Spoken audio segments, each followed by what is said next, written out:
This is Mike Franklin, the property tax guy, and today I want to talk to you about an incident or some ongoings in the politics of Saratoga Springs and how it pertains to the Freedom of Information law, which is relevant to assessment matters because you need the information to be able to argue your assessment properly, and there can be difficulties in getting this data from these municipalities due to the weakness in the Freedom of Information law.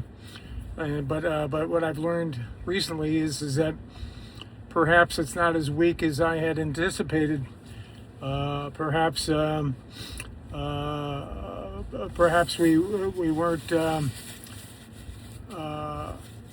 exercising it as well as we could have, and I ran across a fellow who actually did. He's an attorney in Saratoga Springs, New York. And he apparently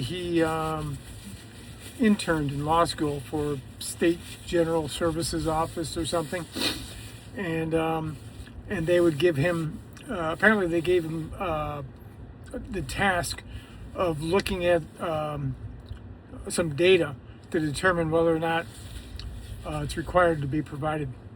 And so he started learning about that, and then he worked as a lawyer for some municipality in Long Island, and he would prosecute code cases and defend the town in FOIL matters.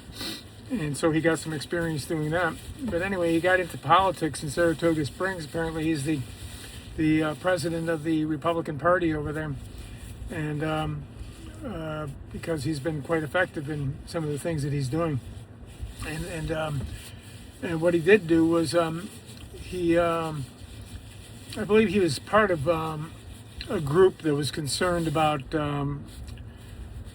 seasonal rentals, Airbnb type of stuff, and so that he foiled data, and they didn't give him all the data, and they intentionally didn't give him all the data, and for political reasons or whatever.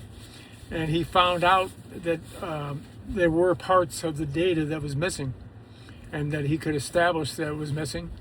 And the person within the municipality had denied the request and signed a affirmation or whatever, that indicated that they had provided the materials, when in fact they hadn't.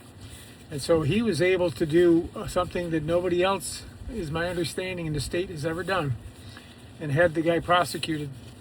He was able to get the DA, who was a Republican, this guy's a Republican, to get the DA to prosecute, the DA was a Republican as well, to prosecute this guy within the municipality who was a Democrat. And the guy was convicted with a Democrat judge.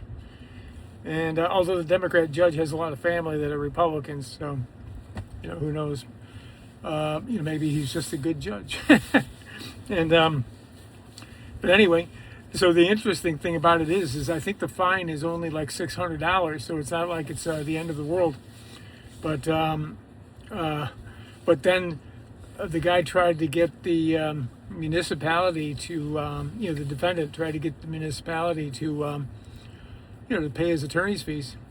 And so this guy sued again and kept that from happening, because they can't do that when it comes to someone who's committed a crime. And so indemnify, I guess is the term. And and apparently that guy lost his subsequent election. Anyway, the guy has been terrorizing the Democrats, and the Democrats are crying foul that he's misusing FOIL because he keeps finding out stuff about them. And they don't like to have stuff found out about them. And so they're saying they're having trouble getting people to run for office because they don't want to be, attacked by this guy, because you'd have to be squeaky clean, or be willing to take the consequences of the because he takes the information and gives it to these groups who put it on Facebook or whatever, and apparently the word gets around pretty good. It's very powerful, and apparently it's impacted the elections there very significantly. Where in this last election cycle, the Democrats made major inroads, and but not in this town. The Republicans is a pretty amazing stuff. But anyway, the guy's last name is Brandy, Michael Brandy, and I think it'd be great if the Democrats had Michael Brandy on their side, so that they could, weed out the the crooks from the Republican Party. I think both sides need a guy like Michael Brandy. I think everyone needs a Michael Brandy. I sure could use him because of the stuff that goes on, and the guy's amazingly effective. So check out Michael Brandy. You can see some of the stuff in New York State e-file, and I'm going to review him carefully and look into his methodology, because it's obviously very effective. So anyway, so the Freedom of Information law may have more teeth than I had anticipated. But what I wonder is, apparently he files a lot of lawsuits, and I just wonder who's paying all the filing fees and whatnot. Because in my case, I was successful in my lawsuit, but it cost me the filing fees, service costs, only to get what it was I was supposed to get in the first place. But what I did gain is future compliance. So they know not to continue to do that, because, well, that would be contempt. And so that's the power of the Freedom of Information law, and this guy is obviously very good at it. This is Mike Franklin, the Property Tax Guy.